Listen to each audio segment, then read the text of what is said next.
What are you willing to do for what you want? Are you being honest with yourself? You can make anything happen. We can make anything happen. I hope you believe that, by the way. I hope you believe you can be, do, become anything you want, like absolutely anything.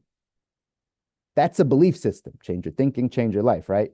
If you don't have that belief, if you're like, it's too late for me, right? A little too old for this, or in this situation, and you just stop believing that everything is possible, that anything is possible, whatever you set your mind to, we got to change that belief system right away. Because whether you believe you can or whether you believe you can't, either way, you're right. So let's believe that we can. And then once you're past that step of just believing that it is possible, that you can be, do, become anything you want, the next step is, how bad do you really want it? Is it just a wish? Is it just a this would be nice? Or is this a must? Tony Robbins always says, we don't get our shoulds, we get our musts. We don't get what we think we should do, we get what we must do. Like whatever we hold ourselves as a standard to. A should is nice. Like, I should go to the gym. I should work out, should save some money, should do this. But we don't get those. That's not the standard that we hold ourselves to. We hold ourselves to the things that we must do. That it's a must. So that goes back to the how bad do you really want it? Whatever it is you're saying you want, ladies and gentlemen. We all want a multitude of things, but whatever it is you're saying you want, that vision that we talk about, that thing that you've written down, the thing that will get you going, that whatever that is, how bad do you want it? And you have to be honest with yourself to say, is this just a cool idea? It would be nice to have that. It'd be cool to get there.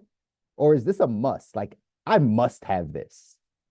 This must be how I want to live my life. Like, this is a must.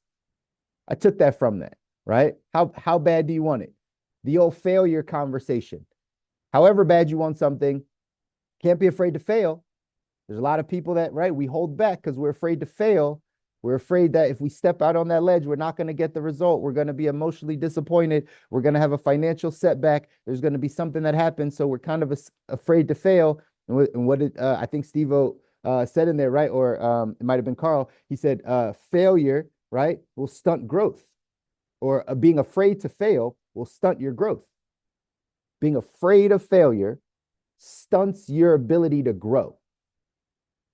If you're scared to ask your spouse for something or ask the person you're courting for something, like it will stunt your ability to grow that relationship. If you're afraid to fail in that business opportunity in whatever you're doing, it's going to stunt your growth in that area. So we got to be mindful of that. Whatever we want, it's about how bad we want it. Then we can't be afraid to fail. We can't be afraid to grow and to learn. That's how we grow and learn, right? Another thing he put in there was do it now. It's funny. I have that in my master plan to energize and focus. My 16, 17 page document that I read over and over again. One of the things that I have in there, it's a command for me. It says, do it now. Don't wait. Do it now. I have to remind myself that because naturally, right, I might not want to do it now. Naturally, I might want to put that off. So I have to remind myself by rewiring my brain, by rewiring the words I'm saying to myself to say, don't wait, do it now. Don't wait, do it now. Otherwise, the world sets in, right? All the other stuff sets in. These are things to be mindful of. I just picked up from that 3-minute clip. The last thing, have a mentor. Do you have a mentor? Do you have someone that is guiding you in the right direction? They're a few years, 10, 15 years ahead of you. They're further along in their financial journey. They're further along in their spiritual journey. Like, do you have someone that is helping you say, you're on the right path? I know it's hard. I know that, right, these are the adversities and these are the roadblocks, but you're headed in the right direction. Or they're honest enough with you to say, hey, you're not doing what it takes. You're actually not headed in the right direction. You're not thinking about these things the right way. If I could give you a perspective shift, maybe this is the way you go. Do you have someone in your life like that? Or is it just on your own understanding and your own thoughts? Or do you have people around you that can guide you? If you are going off to design your ideal life, do the hard things. We need a mentor. We need people around us to guide us. Life, just like business, is a team sport.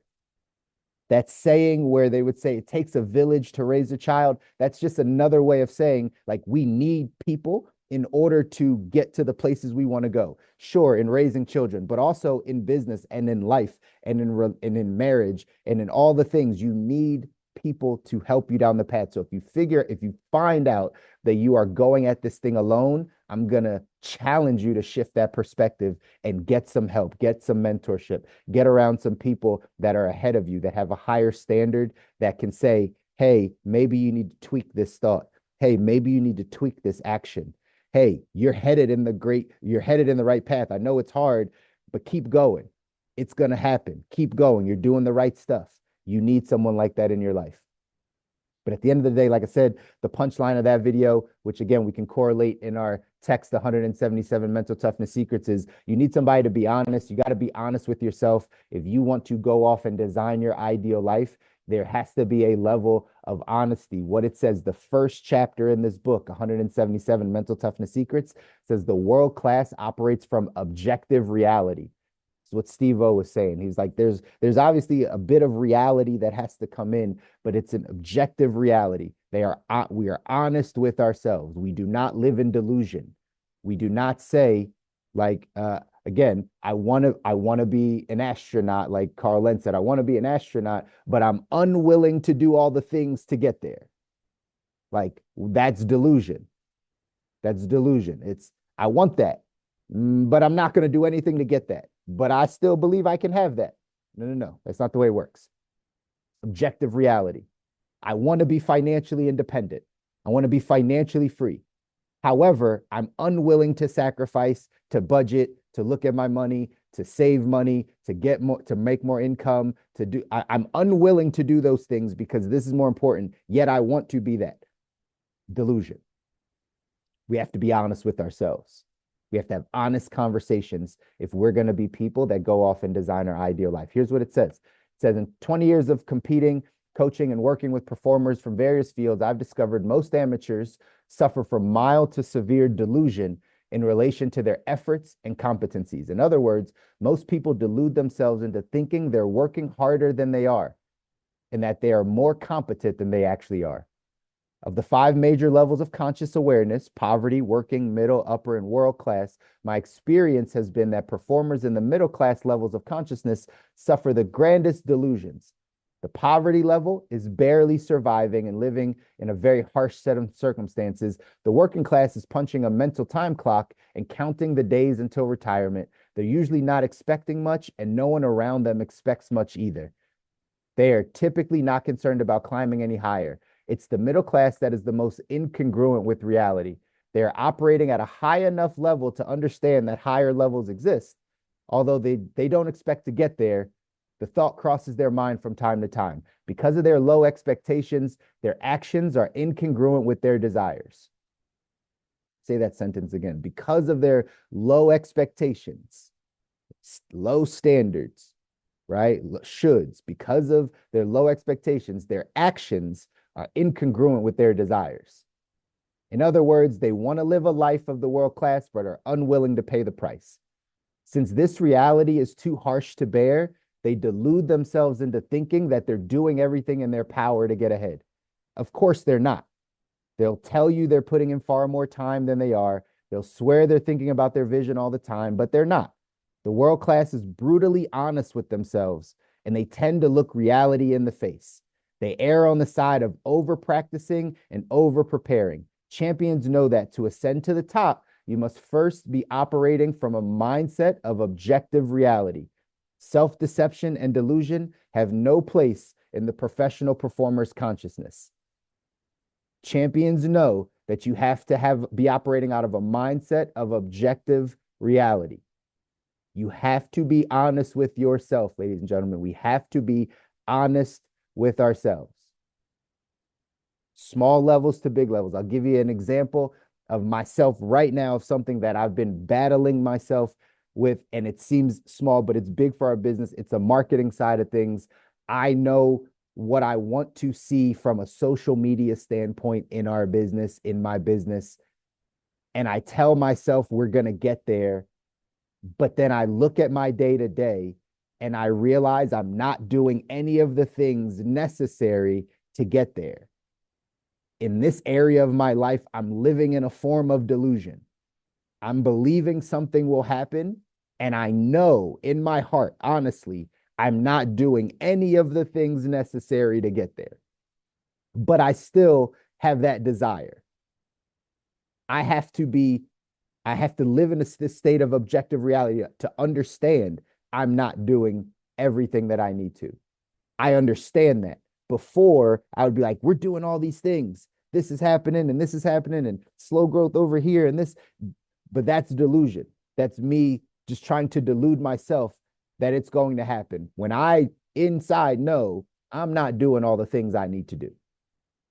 What areas of your life are you doing this in? Because we all do it. What areas of your life are you telling yourself you're working harder than you are, you're putting in more time than you are, you're doing things that you can do more than you are, but it's not congruent. Your actions really aren't congruent with the life you're looking for. What areas? We got to be honest with ourselves, ladies and gentlemen. It's the only way we get there. These are tough conversations. These are tough conversations to have with yourself. These are tough conversations to hear when you do get coached or get mentored and your coach or mentor tells you you're not doing all that you think you're doing. These are the conversations, these are the ideas, these are the mindsets that allow us to grow. They allow us to get to that life that we're designing. This is what it takes. We have to be honest. If we want to grow, if we want to learn, if we want to become better, if we want different outcomes in our life, we got to be honest with where we are, living in a state of objective reality, not delusion. Let's avoid delusion. Let's avoid the fact that we think we're going to get something when our actions say we're not going to get that. Just be honest with yourself. Like Carl Lentz said in the video, right? It's okay if it's a nice idea. You can have the idea. Hold on to the idea. That's great. But don't lie to yourself and say you're doing all the things to get there. Because maybe we're not willing to make those sacrifices. As it says in here, we're not willing to pay the price. Right? Said that somewhere in there. It says, yeah, because of their low expectations, their actions are incongruent with their desires. In other words, they want to live the life of the world class, but they're unwilling to pay the price. You want to be financially free. You want to have time freedom. You want, but are we doing that? Are we willing to pay the price of what that in order to get there? Are we willing to pay that price? You want to be supremely healthy. You want to have a six-pack. You want to have great lungs. You want to look physically great and have longevity. But are you willing to pay the price of never putting a Twinkie in your mouth? That's a joke. But are you willing to pay the price, right? Are you willing to pay the price? That's what we got to ask ourselves every single day. Are we willing to pay the price? And I would challenge each and every one of us, challenge you, right? To just be honest with yourself. It's okay if it's an idea, but if it's really a desire, if it's really something you want, then we got to go to work saying, I got to change my actions. My actions got to be congruent with that, right? It says here, the quote from Steve Siebold, amateur performers operate from delusion, pros operate from objective reality. The great ones' habits, actions, and behaviors are totally congruent with the size and scope of their ultimate vision. That's why we call them champions. Michael Jordan, Kobe Bryant, they were champions because they said, I want to win championships. That is the goal. That is it. I want to win championships. So what did they do? Their actions, behaviors, and habits were congruent with the idea that we need to win championships. Off seasons, practices, how they ate, what they allowed in their mind, the standards they held for their teammates. All of the things were in line with them saying, I want to be a champion. That's how we have to operate to get to our ideal life. Action step for today, y'all, says make a commitment to check delusion at the door.